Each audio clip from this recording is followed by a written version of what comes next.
কাওয়ালি শুধু গান নয়, যেন প্রেমে পড়া এক আধ্যাত্মিক সঙ্গীত। প্রাচ্যের সঙ্গীতের এই প্রাচীন ধারাটি জন্ম নিয়েছিল সুফি দরবেশের ধ্যানে মগ্ন হৃদয় থেকে, যেখানে ঈশ্বর মানে প্রেম আর প্রেম মানে সুর। দক্ষিণ এশিয়ার ধুলোমাখা দরগা আর মাজারে শুরু হওয়া এই সঙ্গীত আজ পৌঁছে গেছে ইউটিউব প্লেলিস্ট, ফিউশন ব্যান্ড আর আন্তর্জাতিক মঞ্চে। ভাবুন তো, 700 বছর আগে যে গান ছিল ইবাদত, আজ সেটাই গাড়ির সাউন্ড সিস্টেমে ফুল ভলিউমে বাজে। এটাই কাওয়ালির ম্যাজিক।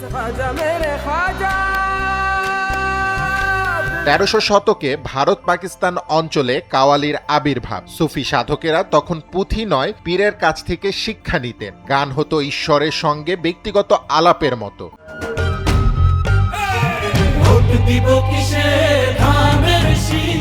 ফার্সি, উর্দু, হিন্দি ভাষা বদলাতো, কিন্তু আবেগ এক। উর্দু কওল শব্দ থেকে কাওয়ালি মানে বলা, তবে এখানে বলা মানে সাধারণ কথা নয়, নবী রাসূল আর ঈশ্বর প্রেমের কথা। পরে বাংলা ভাষায় কাজী নজরুল ইসলামের হাতে এই ধারাটি পেল দেশি মশলা। সুফি দর্শনের সঙ্গে যোগ হলো বিদ্রোহী কবির আগুন। কাওয়ালি মানেই দরগা, খানকা আর ওরস। এখানে কাওয়ালরা প্রজন্মের পর প্রজন্ম ধরে গাইছেন। মাজারে না গেয়ে কাওয়াল হওয়া প্রায় অসম্ভব। নুসরাত ফতে আলী খানের পরিবার 800 বছর ধরে বাবা ফরিদউদ্দিনগঞ্জে শকরের মাজারের সঙ্গে যুক্ত।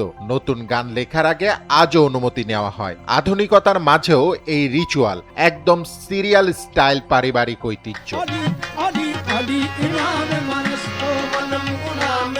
নুসরাত মানেই কাওয়ালি, এ নিয়ে তর্ক নেই, কিন্তু সাবরি ব্রাদার্সও কম যান না। টানা 6 দশক 53টি অ্যালবাম, রেকর্ড বই খুললে নাম উঠবেই। আমজাদ ফরিদ সাবরির মর্মান্তিক মৃত্যু কাওয়ালি দুনিয়ায় শক ও গসিপ দুটোই এনেছিল। আর উত্তরাধিকার রাহাত ফতে আলী খান। চাচার ছায়ায় বড় হয়ে আজ বলিউড হলিউডে প্লেব্যাক, সুফি থেকে সুপারস্টার। একটা কাওয়ালির আসর মানেই মহফিলি সামা, 8-9 জন শিল্পী, হারমোনিয়াম, তবলা, ঢোলক, হাততালির ছন্দে ছন্দে গান এগোয়। প্রধান কণ্ঠশিল্পী শুরু করেন, বাকিরা সাপোর্টে।